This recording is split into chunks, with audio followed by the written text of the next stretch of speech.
박성재에게 선고가 떨어진 바로 그 순간 법정이 아수라장으로 변했습니다. 다 네가 시켜서 한 거잖아. 이성을 잃은 채 충격적인 폭로가 터져나왔습니다. 설마 했던 배우의 실체 바로 확인하시죠. 우리가 잠시 언급했던 이진관 부장판사 얘기를 또 해야 되는, 앞서 얘기했더니 박성재 전 법무부 장관 얘기했더니 우리 오윤희 씨가 굉장히 화색을 보였잖아요.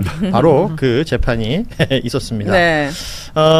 이진관 판사의 소송 지휘를 많은 분들이 사이다다, 시원하다 이렇게 얘기하시는데, 어제도 관련해서 박성재 전 장관의 내란 중요임무 종사 관련된 재판이었고, 여기 증인으로 뭐 우리 양지열 변호사나 뭐 저는 이제 방송에서도 많이 뵀던 승재현 전 국장이 증인으로 나와서 증언했던 내용들, 계엄 선포 직후에 법무부에서 회의 소집했었다 그랬잖아요. 거기서 류혁 전 감찰관이 자리 털고 나왔고 사직서 냈다는 바로 그 회의인데, 그 회의에 참석했던 인물이거든요. 네. 그래서 그때 있었던 얘기들을 증언을 하는 겁니다. 당시에 현장에 있었던 사람들도, 이 승재현 국장도 마찬가지로 포고령을 보면 이게 헌법에 이 위반되는 위헌 소지가 있다라는 것을 충분히 박성재 장관한테 얘기를 했다는 거예요. 네. 근데 철저히 무시당했다. 아무런 반응이 없었다라는 증언을 했고요. 오히려 합동수사본부에 검사 파견하는 문제라든지 합수부의 요청사항을 좀 잘 받아서 하라라는 듯이 지시를 했고, 그걸 검찰국에서 해야 할 일들 리스트도 만들고, 이런 아주 적극적인 활동들을 했다라는 게 증언으로 나왔고, 또 한 명이 이제 신용해 전 교정본부장.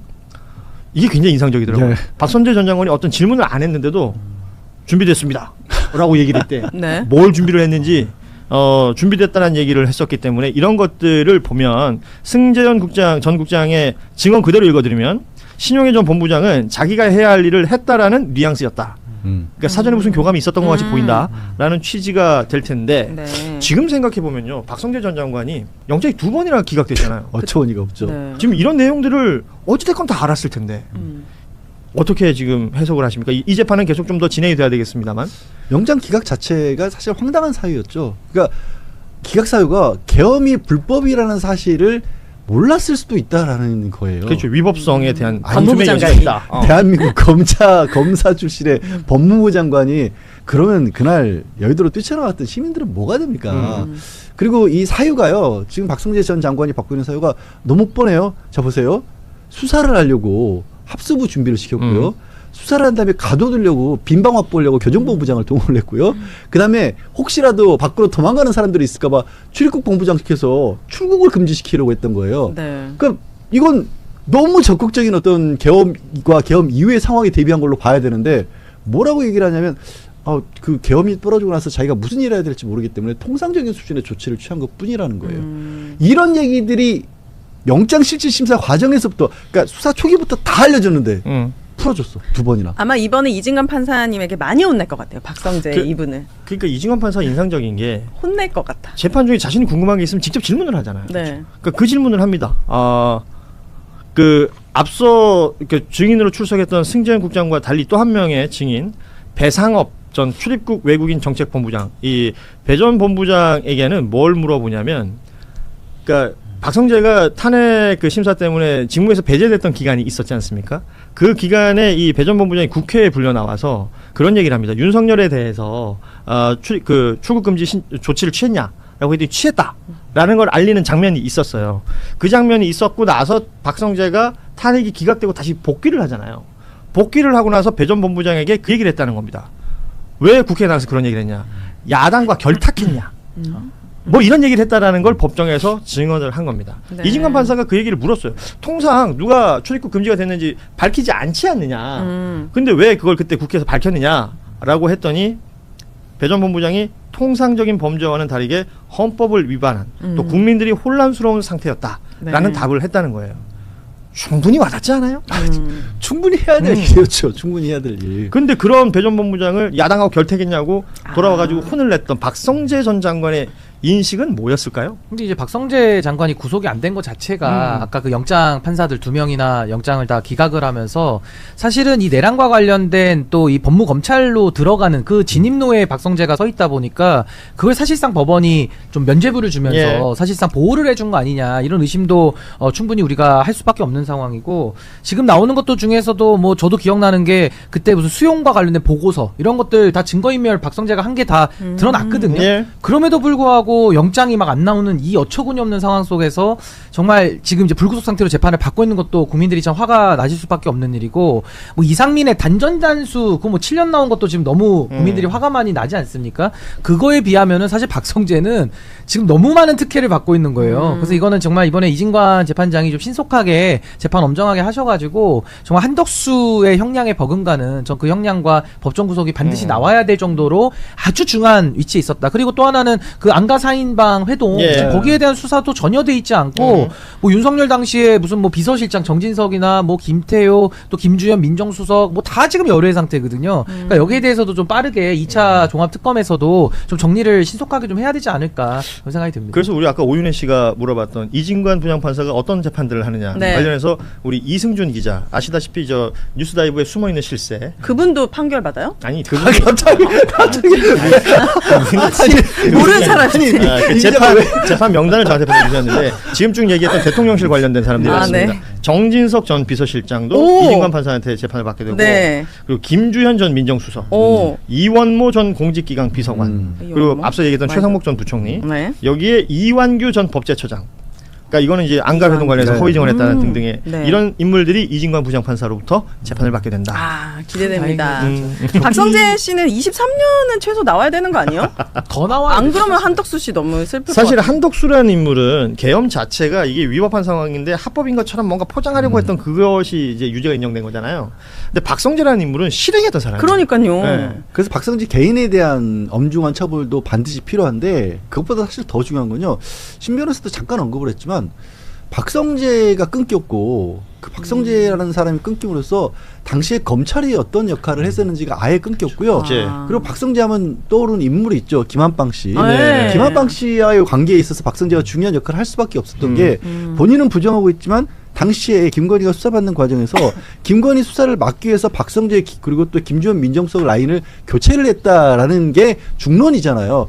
그렇게 보면 희한하게 김건희에게 관한 그 다리들이 그러니까. 다 끊겼던 그렇죠. 거예요. 예. 그래서 그 다리를 복원을 해서 여기서부터 수사를 제대로 해야 김건희에 대해서 1년 8개월이라는 황당한 판결이 안 나오게 됩니다. 항소심에서. 그러니까 박성재의 형량은요 지금 23년이 한덕수잖아요. 네. 김용현이 30년입니다. 네. 그 사이 정도가 그렇네. 적절할 거예요, 박성재는. 근데 이진관 판사한테 걸려 있습니다. 진짜 계엄에 대해서 가장 판사다운 모습 보이는 이진관 판사 법정에서 법무부 밑에 있던 박성재 밑에 있던 전직 간부들이 증인으로 나왔는데 굉장히 중요한 증언들이 나왔습니다. 계엄 직후에 이 자기가 이제 구색 맞추려고 회의를 열었잖아요. 그러면서 자기는 통상 업무였다라고 그 주장을 하면서 빠져나가고 있는데 그 회의에서 밑에 사람이 위법성이 있다고 건의를 했는데 쌩을 깠다네요. 들어보세요. 계엄이 선언이 되었으니 합수부라는 게 창설될 수 있다. 요청 사항이 있으면 우리가 뭘 할지는 뭐 준비를 해야 될지 뭘 할지 고민해봐라 뭐 정도입니다. 77조 6항에 반할 염려가 있으니 반드시 법무부는 이 문제에 대해서 검토해봐야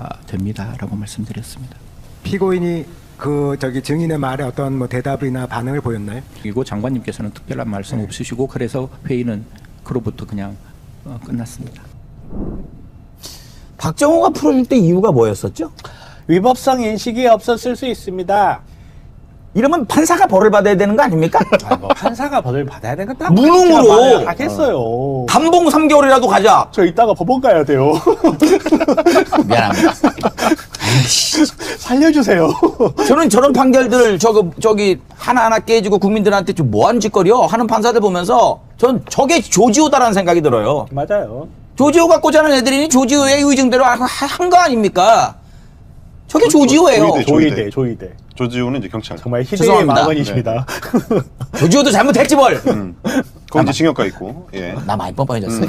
옛날 같으면 얼굴 빨개졌거든. 그죠. 전혀 표명 없어. 예. 조희대다라는 생각이 드는 거예요. 그러면 저런 게 나왔어요. 그러면 저렇게 새로운 큰 증언이 나왔을 때는 특검 측에서 바로 구속영장 청구해도 되잖아. 아니요. 지금은 안 되는 거야? 재판중이기 때문에 어. 법원이 직권으로 할 수 있지. 법원이 하는 것이야. 법원이 직권으로 할 수 있지. 지금 특별한 사정이 없는 한 검찰이 청구할 수는 없어요. 순간 없어. 그러면 우리가 너무 이진관 판사한테 너무 많은 거 바라지 말자. 너무 고마운 분인데. 그리고 지금 박성재는요. 네. 지금 구속되잖아요. 그러면 걔 몸뚱아리가 불편해서 제 마음 편해요.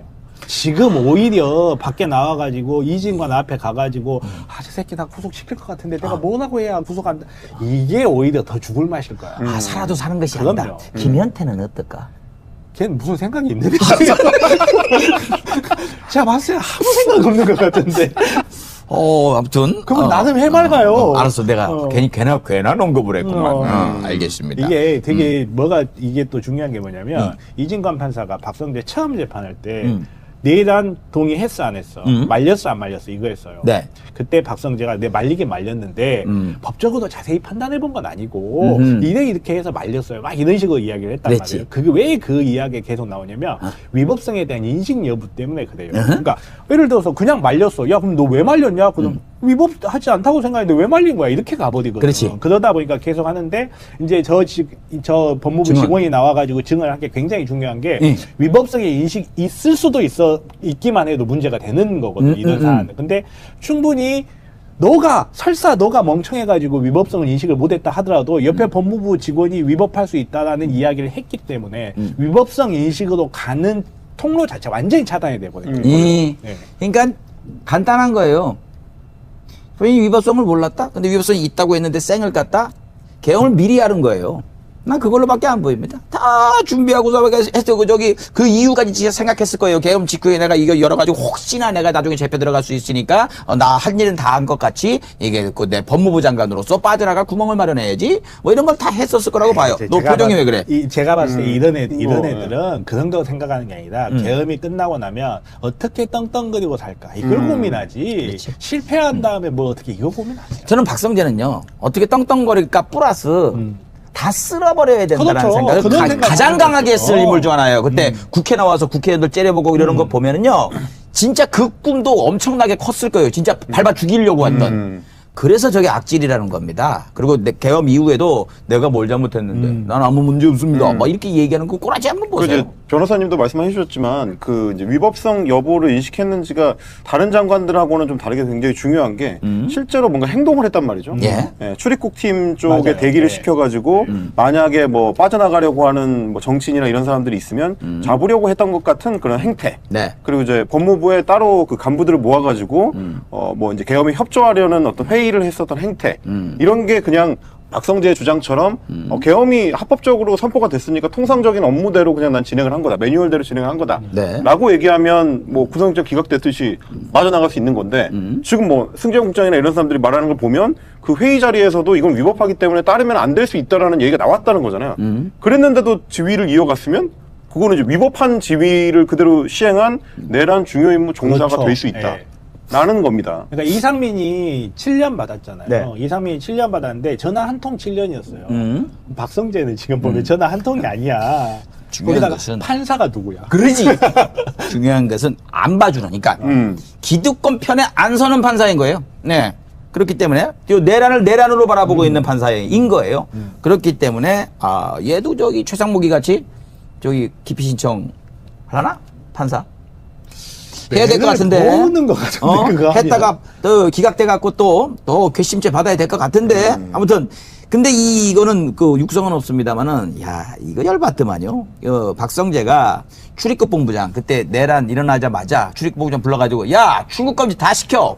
부풀었거든. 새끼들 다 못 담아겠어. 내가 직접 가서 밟아버린다. 이 생각했을 거예요. 진짜 잔인한 난 그때 출입국 본부장한테 다 못 나가게 걸어 했던 거. 자. 그 얘기를 국회에 나와가지고 의원이 질문하자 출국 금지했습니다. 윤석열. 그 이후 얘기죠. 그 출국 금지는. 그랬더니 그 본부장한테 넌 민주당 놈이냐? 넌 민주당이랑 결탁했냐? 이렇게 얘기를 했대요. 그렇죠. 이거 국민들이 질문하는 거예요? 국회의원이 질문하는 거예요? 국민들 앞에서 밑에 사람이 거짓말 안 했다고 질책한 거예요. 그렇죠. 자기처럼. 이것도 나는 책임을 물어야 된다고 생각하는데 진짜 이 인간 보면 볼수록 악질입니다. 더 놀라운 건 이런 인간을 풀어준 박정호고 조이대인 거죠. 아무튼 참 이 인간은 말씀하신 대로 밖에 돌아다니는 게 더 고통일 수도 있겠다. 이 인간이라고 단언을 하지 마세요. 인간이 아닐 수도 있어요. 확인된 바가 인간인지 아닌지 확인된 바가 없기 때문에. 역시 의사답게 정확하게 종을 구분을 하시고. 엎질러진 물이라고 생각했습니다. 그 상황에서 국무위원이 아무 조치도 하지 않는다는 것은 국가에 혼란이 생겼는데, 사회적 혼란이 생겼는데 대처를 하나도 하지 않는 것과는 똑같은 말입니다. 저로서는 이 혼란에 대한 어떻게 하면 최소화하고 우리 법무 행정에서 생길 수 있는 그 부작용을 제가 챙겨서 최소화할까, 이 생각만 했었습니다. 그래서 사무실에 가서 이 챙겨야 되겠다 하는 생각을 했던 거지, 지금 내가 그때 집에 가버렸으면 변호사님 말씀대로 아무 일도 없고 제가 재판받을 일도 없었을 거라고. 지금 당시에 참여된 국무위원들 중에서 그냥 회의실 끝나가지고 집에 가버린 분은 아무도 좀 수사나 재판을 막 하고 있지 않잖아요. 지금 피고인은 그 대의회의실 접견에서 이미 변필건 기조실장에게 회의를 소집을 하려고 문자를 보내고, 그 다음에 법무부로 가는 중에도 전화를 해가지고 빨리 나오라, 지금 비상계엄 소집된 걸 알고 있느냐, 이렇게 막 확인을 했단 말이에요. 제가 피고인이 급한 성격 잘 아는데 왜 그렇게 급하게 이렇게 했는지를 한번 물어보는 겁니다. 어떻습니까? 저는 제가 공직자로서 시켜서 하는 것보다는 제가 늘 알아서 챙겨서 업무를 챙기고 일을 했던 것을 저희 자랑으로 생각했습니다. 그때도 마찬가지였습니다. 여러 가지 생길 수 있는 일을 제가 조금이라도 더 정확하게 빨리 하려고 했던 것밖에 없습니다. 자, 마지막 하나만 물어보겠습니다. 여하튼간에 지금 제3자 입장을 볼 때는 피고인은 윤석열 전 대통령하고 검찰 선후배 관계를 잘 알던 사이잖아요. 그리고 윤석열 정부의 법무부 장관이 있지 않습니까? 예. 그런데 윤석열 전 대통령이 피고인의 반대를 무릅쓰고 그와 같이 비상계엄을 선포를 해서 많은 지금 국민들이 사실 충격도 받고, 사실 저도 충격받았습니다. 그러한 상황에 대해서 국무위원으로서의 국민들에게나 이런 어떤 이 법정에서 뭔가 입장을 발표할 생각은 없습니까? 국무위원회 한 사람으로서 그 상황을 막지 못하고 대통령을 설득하는 데 실패한 것에 대해서 많은 책임감을 느끼고 있습니다. 그리고 국민께 충격과 실망을 드린 것이 대단히 죄송하게 생각합니다. 저보다 이상입니다. 내란 특검이 박성재 전 법무부 장관에게 징역 20년을 구형했습니다. 내란을 정당화하고 절차적으로 뒷받침하는 데 앞장섰다는 겁니다. 그러면서 법의 이름으로 법을 파괴하는 법 기술자에게 경종을 울리기 위해 엄중한 법의 심판을 내려달라고 요청했습니다. 징역 15년을 구형한 한덕수 전 총리와 이상민 전 장관보다 더 높은 구형량입니다. 팀에서 무죄 났던 것들이 유죄로 바뀐 부분들 많이들 해설을 하고 있는 것 같고요. 그럼에도 불구하고 명태균 관련된 여론조사 이 정황들은 그대로 무죄가 유지가 됐기 때문에 이 얘기도 좀 해보도록 하겠습니다. 일단 총평이랄까요? 어제 1년 8개월에서 4년으로 형량 늘었다라는 보도 많았었는데 헤드라인은 보통 그렇게 달하더라고요. 네네. 형량이 늘었지만 사실은 그 죄의 어떤 죄에 비해서는 만족할 수 없는 형량이죠. 특히 형량과 관련돼서 가장 중요한 것이 자본시장법 주가조작과 관련해가지고 예. 가중처벌 규정을 적용할 수 없도록 부당이득액을 계산할 수 없다. 부당이득액이 계산되는 순간 5억 이상은 당연히 넘어가는 것이고, 그렇죠. 그러면 3년 이상의 유기징역이 들어가는 거고 굉장히 형량이 올라갈 수밖에 예. 없고, 특검은 그런 것들을 근거로 이제 구형을 했는데, 이제 부당이득액 환수와 관련해가지고 추징액도 특검은 8억 이상을 추징했는데 한 2천만 원 정도밖에 추징액을 못 정했잖아요. 그런 부분에 있어서는 좀 아쉬운 게 있는데, 어제 보면서 그러니까 우리 일반인들의 법감정과 달리 재판이라는 것이 굉장히 너무나 엄격한 증거 재판. 그러니까 주가 조작도 3,100원, 3,300원 이렇게 명백한 증거 있는 걸 제외하고는 심증적으로 우리가 일반인들이 생각하기엔 저건 당연히 인과관계가 있어, 이런 부분들을 다 배제를 했더라고요. 예. 그래서 좀 약간 일반인의 법감정하고는 맞지 않는 결론이 나오지 않았나 이런 생각을 합니다. 이게 그럴 수 있어요. 뭐 우리가 법조인들이 봤을 때는 증거재판주의이기 예. 때문에 증거에 합당하게 결론을 내야 되고, 그게 심증이 든다 하더라도 증거가 없으면 무죄가 되는 게 형사법의 원칙이긴 합니다.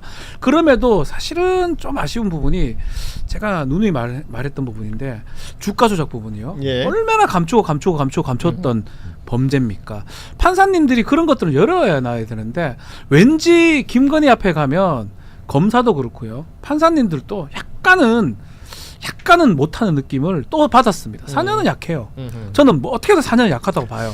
자, 말씀드리는 순간 우리 취재 편의점 장윤선 기자 도착하셨어요. 어서 오십시오. 네, 죄송합니다. 늦었습니다. 어제 있었던 이 김건희 재판 일단 총평을 지금 듣고 있는데 네. 어떻게 보셨는지요?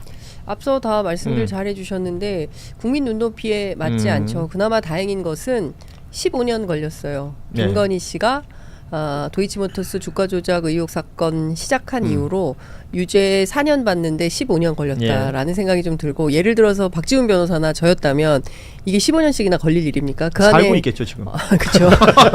아니요, 출소했을 겁니다. 그 정도인가요? 출소했을 겁니다. 예, 뭐 15년이니까요. 예, 그런데 지금 김건희 씨 같은 경우에는 비단 이 주가 조작 사건 단건만이 문제가 아니라 이 주가 조작 사건을 없던 일로 만들기 위해서 국정농단을 했어요. 그렇죠. 검찰 인사를 하고 V0로서 어마어마한 권력 농단이 있었습니다. 이제 그 부분은 이제 2차 특검에서 밝혀져야 되는 거니까 일단 1라운드와 관련해서는 국민적 법감정에 맞지 않는 판결이나 그 공범들이 기받았던 이미 형벌이 있기 때문에 그에 준해서 뭐 그렇게 적은 것은 아니다라는 그 법조 기자들의 분석과 판단이 있어서 뭐 받아들인다 하더라도 세 가지잖아요. 주가 조작, 그다음에 명품백, 그리고 여론조사 세 개 합쳐서, 그리고 여론조사는 여전히 무죄고 명품백도 싹 다 유죄로 했음에도 불구하고 4년. 많이 아쉽다 이런 생각이 듭니다. 그러니까 뭐 지금 화면에도 나가지만 저 1심과 비교했을 때 형량이 늘었다. 그러니까 형량이 늘었다가 중요한 게 아니라 이제 뭐 얼만큼 늘었느냐. 그리고 무죄로 판단됐던 것들이 유죄로 판단이 되었다라고는 하느나 뭐 일부 유죄 이런 표현들을 쓰면서 그 말씀하신 것처럼 이제 국민들이 생각하는 눈높이, 네, 예, 이 부분에 현저히 미치지 못했다라는 건데, 반대로 김건희 씨 측에서는 그러니까 뭐 도덕적인 비난만 더 강하게 이 법무부가 사법부가 받아들인 것 아니냐, 뭐 이런 식의 취지를 얘기하면서 상고 얘기를 한단 말이에요. 이건 진짜 적반하장 아니에요? 진짜 만약에 그 느낌 그대로 형량을 선고할 수 있다면 4년이 뭐 턱도 없이 모자란 것일 텐데요. 사실은 부당이득액을 환산하게 되면은 형량이 확 늘어나야 되는 게 맞죠. 네. 아니 근데 다른 거 다 떠나서 이재명 대통령이 하여간 자본시장법을 위반해서 주가 조작하기만 해봐라, 하여간 패가망신이다 이렇게 했는데, 김건희 씨 같은 사람이 4년 받는다고 해서 과연 패가망신의 반열에 들어서는가? 꼭 그렇지만은 아닌 것 같다라는 일감을 느낄 수밖에 없는 것이고요. 그리고 지금 다른 거 다 떠나서 김건희 씨가 받고 있는 여러 가지 범죄 중에 제일 악질적인 범죄가 저는 이거 주가 조작이라고 생각해요. 그리고 이후에 수습하는 과정도 마찬가지고, 그런 측면에서 보면 우리 법원이 여전히 국민들과 전혀 다른 자신들의 어떤 커뮤니티 안에서만 살고 있는 것은 아닌가. 그러니까 대통령도 주가 조작하면 패가망신, 그리고 국민적 법감정도 이걸로는 부족하다 하는데 법원 안에서는 이만큼 했어도 많이 했다. 왜냐하면 1심보다 늘었다. 깎이면 깎이지 늘리지는 않는데 이번엔 늘리지 않았냐. 그랬으니 최선을 다했다라고 주장할 수 있을 것 같다. 그러니까 여전히 대한민국 사법부는 섬처럼 살고 있다라는 생각을 지울 수가 없어요. 우인성 판사의 다른 버전으로 전 느껴져요. 그때도 제가 그런 말씀했고, 무죄를 꼭 주고 싶은데 적절하게 비난을 받기는 싫으니까 1년 8개월 하면서 싹싹 나누어가지고 이건 유죄, 무죄, 유죄 줄 수밖에 없는 건 유죄 주고, 그러니까 제일 하한을 때렸던 것 같은데 2심 법원도 저는 좀 마찬가지로 거기에서 더하기 빼기 한 느낌이거든요. 일부 무죄가 유죄가 됐으니까 그 부분 형량이 늘어나고, 주가 조작 부분 뭐 지금 말한 것처럼 적당한 선에서 자신들은 비난을 받지 않으면서도, 그러면서도 이게 사법 정인지는 전 모르겠지만 그걸 자기 섬처럼 말한 것처럼 지켜나가는 모습이에요. 4년이 이게 합당합니까? 그리고 저는 계속 얘기하지만 뉴스 안 봅니까? 뉴스를 안 봐요? TV 안 봐요? 한겨레라로 보세요. 라이브. 판사님들이 답답한 거예요. 보면 양형이라는 게 정해진 건 있지만 뭐 예컨대 뭐 하면 1년이고 1년 1개월이 전혀 아니에요. 되게 스펙트럼이 넓어요. 그렇죠. 우리 봤잖아요. 저 누구지요? 잘하는 판사님. 23년씩 때리시고 죄송해요. 그분 봐요. 막 때리지 않습니까? 이게 스펙트럼이 있기 때문에 해도 되는 거예요. 그러니까 뭐 한다고 뭘 합니까? 양형 기준을 어기는 게 아니거든요. 어기는 게 아니거든요. 그 스펙트럼이 넓기 때문에 해도 상관이 없단 말이에요. 그만큼 판사님한테 재량이 크거든요. 그러면 내가 마음적으로 이렇게 계산이 된다 하더라도 뭐 법에서 이때까지 봤던 거, 국민들을 피해줬던 것까지 고려하면 상한으로 갈 수 있는 거거든요. 아니 그래서 제가 찾아봤어요. 전 법조인도 아닌데, 그러니까 3년 이상의 징역이더라고요. 그러니까 위가 열려 있어. 근데 3년 이상인데 4년을 준 거 아니에요. 그렇죠. 이거는 뭐 거의 최소치를 준 거 아닙니까? 그러니까 이런 것들이 정청래 대표도 그런 얘기를 하더라고요. 국민의 법 감정과 매우 동떨어진 판결이다 이런 얘기를 했는데 게다가 이제 비교가 되는 4년 형량을 받은 표창장 사건이 있었잖아요. 예, 그거랑 비교를 하면은 같은 4년인데 이게 죄질이 비교할 수 없는 거죠. 그러니까 국민들의 판단은 그런 것이고 지금 뭐 따질 것들이 법적으로 들어가면은 뭐 주가 조작이 유죄가 됐는데 이게 왜 이렇게 됐느냐, 뭐 금품 수수도 처음에 샤넬백 하나만 인정했다가 2개 다 인정됐는데 왜 이렇게 됐느냐, 뭐 등등을 얘기할 게 많겠지만 국민들이 딱 처음 받아들이는 감정이라는 것이 이게 뭐 이렇게 되는 거 아닙니까? 그리고 또 어제가 이제 재판이 생중계가 됐으니까 그렇죠. 김건희 씨의 태도가 보인단 말이에요. 네. 마지막에 선고할 때 뭐 오늘 기사로도 많이 났던데 뭐 인상을 찡그렸다. 그리고 뭐 부축을 받으면서 들어오고 부축을 받으면서 나갔다. 뭐 이런 것들로만 기사가 나오는 거는 저는 조금 부족한 것 아닌가. 오히려 이렇게 얘기했어요. 도덕적 비난이 법률적 판단을 압도했다. 이런 주장을 하면서 상고를 했는데 네.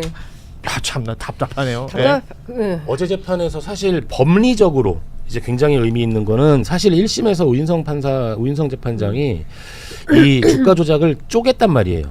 포괄일제의 법리를 이제 잘못 해석했다라는 이제 비판이 많았는데 이제 그게 우리 청취자분들은 잠깐 설명을 드리면 쉽게 말하면 이거거든요. 제가 여기 앉아 있는 장윤성 기자님, 우리 앵커님, 우리 변호사님한테 2억씩 사기를 쳐요. 그러면 그냥 2억짜리 사기범 3개. 근데 그게 대단한 범죄인 것 같지만 그냥 일반 사기범이거든요. 근데 제가 앵커님한테 2억을 3번 사기를 쳐요. 그럼 6억 사기범이 그게 포괄일제예요. 네. 그럼 5억 이상이 특정경제 가중처벌법 형량이 확 올라가게 되는 그렇죠. 거거든요. 이게 포괄일제라는 게 어떤 그런 일죄이기 때문에 형량이 줄어드는 게 아니라 오히려 형량을 늘리는 뭐 그런 그 법리가 있는 건데 그 부분이 인정된 건 다행이고 다만 1심에서 비판받았던 이 명태균 씨에 대한 이 정치자금법과 관련된 것 여기서 또 이상한 법리를 이야기를 하거든요. 아니 그러니까 여론조사를 받는 거는 정치자금법 위반은 된다라고 하지만 뭐 여론조사 자체가 원래 계획돼 있던 거라든지 그러니까 좀 이해할 수 없는 논리를 막 펴요. 아니 원래 계획돼 있는 거는 그러면 뭐 주면 안 되는 건가요? 그리고 뭐 하여튼 그 논 거 자체가 저는 그 좀 약간 결론이 약간 예단이 있지 않았나. 그래서 그 부분만 좀 따져보려고 합니다. 주가 조작 관련한 것과 이 통일교 관련 금품수수 샤넬백 관련된 것은 지금 말씀해주신 내용 그 이상의 것들이 더 있을 것 같습니다만 일단 무죄가 나온 게 이 여론조사 명태균 관련된 겁니다. 지금 그래서 뭐 명태균은 신났다, 오세훈은 웃고 있다, 뭐 이런 얘기들까지 나오고 있는데. 1심에서 그거 있었잖아요. 계약서 안 쓰고 어쩌고 저쩌고 이러면서 무죄 줬다 뭐 이런 거 있었고 어제 얘기로는 이 여론조사라는 게 그러니까 원래 수시로 하는 거라서 그 한 것 중에 일부 갖다 준 거다. 뭐 이런 식의 취지였단 말이에요. 그리고 피고인 부부에게만 직접 제공한 거는 3차례에 불과했다는 표현이 나오는데 제가 깜짝 놀란 게 한 차례라도 주면 범죄는 성립하는 거예요. 그러니까 그 명품백 같은 경우 이번에는 다행히 다 유죄로 인정했지만 우인성 판사 같은 경우에 첫 번째 준 건 그냥 인사로 치고 그러니까 뭐 선물이다 뭐 이런 선물이다 식으로. 이렇게 했었잖아요. 이제 그런 것처럼 이번에도 같은 걸 쓰는 건데 1심 재판부에 대해서 이제 주가 조작 관련해서는 법리 오인했다라고 했는데 또 이 부분은 또 법을 비틀어 가지고 일종의 봐주기 한 거 아니냐라는 비난을 피하기는 어렵고 잘 아시는 것처럼 이것은 명태균 씨가 뭐 물론 이제 법원에서 뭐 본인의 정치 성향 그리고 자신의 영업 활동, 홍보 목적 뭐 이런 것 때문에 여론조사를 해서 뭐 제공을 계속 한 거다. 뭐 이를테면 계약서를 딱 맺어서 뭘 며칠까지 내 조사를 해서 언제까지 뭘 갖다 주시오라고 명징한 어떤 그런 게 없었기 때문에 유죄로 보기 어렵다라는 법원의 판단이 있었긴 하지만 그 내용 자체가 언론에 나오면 유권자들의 마음을 흔드는 윤석열 맞춤형 여론조사였잖아요. 그런 걸 따져봤을 때 법원이 이렇게 판단하는 것이 과연 옳으냐에 대한 비판을 피하기는 어려울 것 같아요. 어디에 갔을 때는 아주 융통성 있게 판단을 하고 어떤 점에서 왔을 때는 아주 단호하게 판단을 해요. 이게 난 이해가 안 돼요. 그러니까 그런 일관성에 대한 얘기를 하는 거잖아요. 예, 만약에 이게 지금 가장 주된 이유는 그거예요. 이익이 얻은 게 없으니까 정치자금법 위반이 아니다라는 건데 이익이 없다고요? 이익이 요 단계에서는 없겠죠. 예. 근데 조금 확장해 보면 이익이 있지요. 그래서 이렇게 판단할 수 있는 거예요, 사실. 그렇죠. 근데 하필이면 여기 오면 그렇고요. 이건 다른 얘기긴 한데 예를 들어서 뭐 예전에 최강욱 의원이라든지 정경심 교수라든지 거기 갔을 때는 무진장 학대라요. 아 이거 업무방해 맞는데 뭐 이런 식으로 이래가지고 누구에게 이익이 간다. 그러니까 이재명 대통령 관련해서도 뭐 정치적 이익이 간다 이런 얘기 막 대정부 그렇죠. 그거 아니에요. 기소까지 해가지고 재판까지 제3자 뇌물. 그러니까 인기 좋아진다도 이득으로 보는 거 아니야 말하자면. 대장동 그 성남 FC 사건이 그렇죠. 있었거든요. 제가 그걸 보면서 법원에서 뭐 어떤 달리 그렇게 판단하진 않겠지만 검찰은 그럴 수 있다고 하더라도 결국은 이런 자기 잣대에 따라서 유무죄가 갈라질 수 있는 거거든요. 전 아직 봐도 이익을 얻었다고 보는데. 아니 그리고 무엇보다 이익이 없습니까? 그러니까 예를 들어서 그러니까 명태균이 여론조사를 했고 그 여론조사를 무상으로 제공했는데 그 무상이라는 게 대가성이 없었느냐 그 부분을 따져봤을 때 온 국민이 같이 들은 우리 박준 변호사도 아까 얘기했지만 뉴스 안 봅니까? 김영선이 좀 해줘라. 당에서 말이 많네. 이게 온 국민이 다 알고 있는 거야. 그러면 그건 어디로 가는 거냐고. 제 말이에요. 예. 아니 그러니까 판사가 참 뉴스는 보면서 물론 법리 중요합니다. 억울한 사람을 감옥에 보내거나 뭐 유죄를 주면 안 됩니다. 그건 맞아요. 의심스러운 피고인에 이르고 맞아요. 예. 그렇지만 이거 의심스러운 게 아니잖아요. 네, 맞아요. 그러니까 의심스러워요? 저는 안 의심스럽거든요. 쉽게 말하면 그때 그 여론조사 해줘서 고맙고 내가 그러니까 김영선 공천 도와줄게 이렇게 그러잖아요. 이야기를 했어야 범죄가 성립한다는 얘기인데 예, 그 얘기잖아요. 사실은 중간 얘기만 없지 다 있어. 다 있는 거예요. 인과관계가 있다고 보이는데 그런 면에서 홍준표 시장이 잘 얘기를 한 거예요. 여의도 문법에 익숙지 않아가지고 오인성 판사가 제대로 된 판결을 못했다라고 했었는데 이번에도 마찬가지예요. 2심 판사들도. 그러니까 어떤 거냐면 몰라요. 대한민국 정치가 어떻게 돌아가는지를 근데 저는 그럴 수는 없다. 드라마는 볼 거 아닙니까? 뉴스는 안 봐도. 아니 이게 막말로 지금 판사들이 모른다는 게 자랑은 아니잖아요. 그렇죠. 그리고 그 판결로 인하여 국민들에게 미치는 영향이 어떤 것인지도 너무나 지대한 사건 아닙니까? 일관성 있게 그럼 그렇게 하면 되는데 다른 데서는 제 안 그러잖아. 느낌에는 그래요.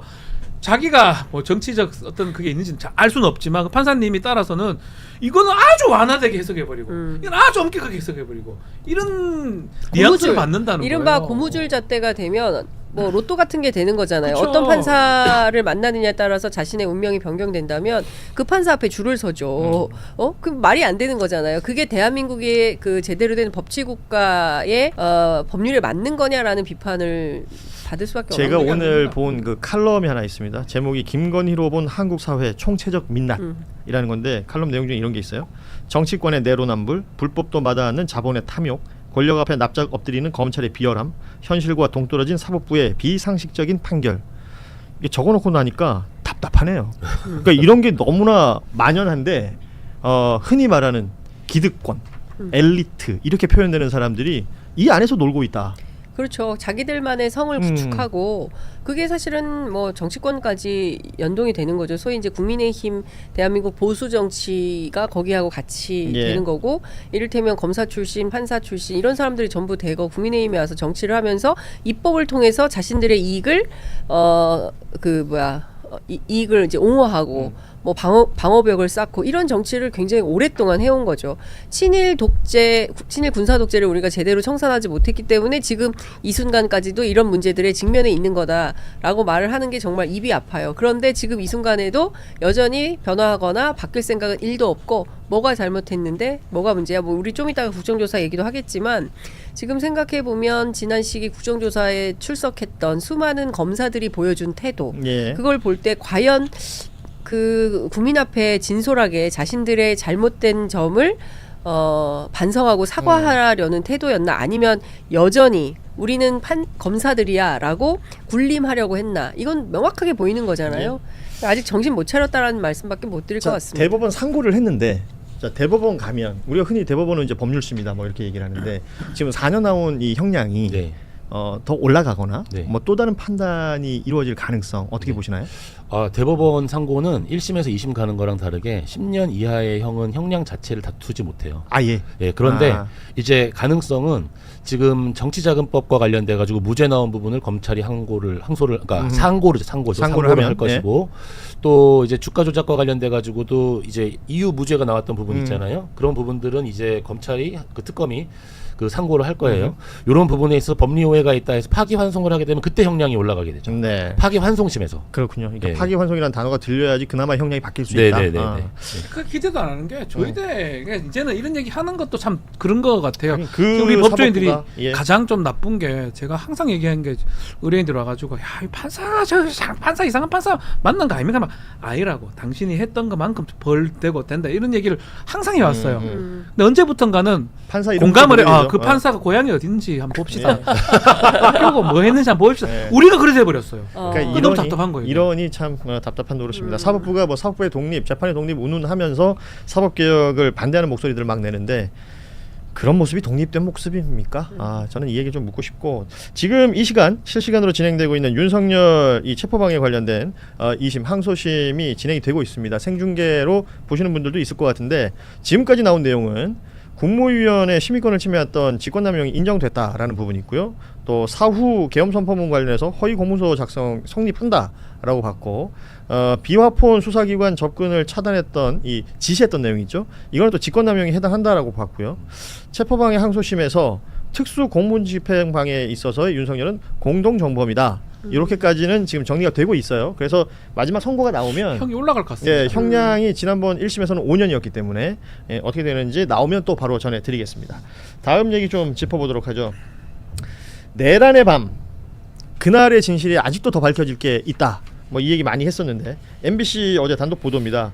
비상계엄 당시에 계엄사가 국회 계엄 해제 의결이 있은 이후에도 공무원 동원령에 뭐 부대 출동까지 준비했던 정황. 우리 그 계엄 버스 얘기도 했었는데, 네. 이런 것들이 계속해서 뉴스로 나오고 있습니다. 이거는 어떻게 해석을 해야 돼요? 2차 계엄을 하려고 했었던 거죠. 그럼 이 부분도 들여다보고 또 처벌을 위한 어떤 작업이 있어야겠군요. 그러니까 이게 한번 무모한 비상계엄을 했기 때문에 예. 그 파장과 파문은 몇 년이 갈지 알 수가 없는 거예요. 그러니까 우리가 국정조사 뭘 또 해, 무슨 특검에서 뭐 해, 일종의 막 해봐야 뭐 별거 없어라고 하지만 하면 할수록 또 새로운 사실들이 예. 나오는 거잖아요. 그렇기 때문에 이 건과 관련해서도 필요하면 수사는 반드시 해야 되는 건데, 당시에 많은 시민들이 아니 오전 01시 01분에 국회에서 비상계엄 해제 결의안이 통과가 됐는데 도대체 왜 선포를 안 하는 거야. 그렇죠. 예. 선포를 안 한 상태에서 새벽 4시까지 시간이 흘러갔단 말이죠. 한 잠도 못 잤어요. 그렇죠. 그날. 예. 아마 전 국민이 밤샜을 거예요. 전 국민이. 그런 상황인데, 그러면 그 3시간 동안 도대체 내란 속에 윤석열 어디서 뭐 했느냐, 그 행적이 다 나오지 않았습니까? 필요하면 내가 2차 3차 할 수 있으니까, 뭐 중과 부적 어쩌고 하니까, 그러니까 내가 더 집어넣으라고 하지 않았냐 등등의 얘기들이 다 증거로 나오지 않습니까? 저 증언으로도. 그런 걸 종합을 해보면 단숨에 물러날 생각은 1도 없었다. 그러니까 지규현 판사의 주장대로 욱해가지고 야당에서, 당시 야당인 더불어민주당 등이 계속 그 입법권 발목 건다. 그렇죠. 발목 걸고 예산하고 그다음에 뭐 탄핵 잡고 하고, 그래서 이틀 전에 결심, 이게 아니라 상당히 오랫동안, 그리고 이건 반드시 성공해야 되는 생각 속에서 2차 계엄, 3차 계엄 준비를 하고 있었던 시간이 아니었나라는 생각을 하게 되는 겁니다. 윤석열이 왜 결심지원실인가요? 그 안에 들어가서 이제 법을 살펴봤다는 맞아요. 거예요. 그렇죠. 법전을 그러니까 봤다는 그 시간들을 우리가 어떻게 해석할 것인가의 영역이 있었던 건데, 구체적인 정황들, 군을 이용해서 다시 출동을 시키려고 했었고, 그리고 공무원을 동원하려고 했었고, 이런 것들이 지금 나오고 있는 것이기 때문에 주요하게 매우 볼 필요가 있다. 맞습니다. 잘하는 부분까지 좀 정리를 하고 말씀드리는 순간 무슨 때문에 윤석열 그 말씀 10년 나와라. 예, 10년까지는 안 나오고 조금 전에 7년 7년 선고가 나왔죠? 됐어요. 7년. 예, 7년 선고가 돼서 형량은 늘었습니다. 앞서도 잠시 언급해드렸지만 무죄였던 부분이 유죄로 인정되는 부분들도 있었고, 직권남용이라든지 공동정범이라든지 뭐 그리고 허위공문서 작성 이런 것들도 다 성립이 되는 관계들이 있었기 때문에 형량이 딱 2년 늘었네요. 요 구체적인 내용들은 또 저희가 따로 정리를 한번 해보도록 하겠고, 또 안심적이네요. 오전보다는. 그러니까 약간씩 이렇게 올리면서 사법부가 뭔가 면피하려는 느낌 같다 라는 생각도 있긴 한데, 근데 통상 그러니까 1심에서 항소심 넘어가면 형량이 줄어드는 경우들이 많다고 하던데, 그렇죠. 이게 지금 눈치껏 해서 줄이지는 못하겠고. 근데 왜 이런 현상이 나타나는지 아세요? 네. 저는 이게 미디어, 뉴미디어, 유튜브 언론의 역할이라고 생각해요. 왜냐하면 만약에 우리가 감시도 안 하고 견제도 안 하고 어떻게 진행되는지도 모르고 법조 기자단이 취재해서 보도하는 것이 다 진실인 걸로 알고, 그러면 짬짬이가 가능해지잖아요. 그러면 맘대로 했을 거예요. 그런데 그렇지가 않고 실시간으로 라이브로 다 돌리고 24시간 내내 논평하는 채널들이 있고, 뭐 이게 계속 알고리즘을 타고 전파가 되기 때문에 판사들도 자기들끼리 우물한 개구리처럼 재판을 하지만 가끔 알고리즘에 뜨는 건 안 볼 수가 없는 거예요. 제목만이라도. 진짜 여론을 그러니까 누가 2년, 만들고, 3년 이렇게 찔끔찔끔. 그러니까 여론을 누가 만들고 여론을 누가 제대로 전파하고 있는가를 생각해 보면, 과거에 말씀하신 것처럼 미디어들이 이제 제한돼 있을 때 그때와 달리 지금 뉴미디어 세상이 확 열리고, 뭐 지금 여러분들 유튜브로 보고 계십니다만, 이런 소리들이 하나 둘씩, 국민들의 목소리들이 하나 둘씩 모여가지고 진짜 확성기로 연결이 돼가지고 쫙 퍼져나가면 그 듣기 싫더라도 들을 수밖에 없는 거 아니에요? 그렇죠. 그런 것들이 미미하게나마 이렇게 판결에서 또 보여지는 것 같아서요. 이 부분은 또 유의미하다 하겠습니다.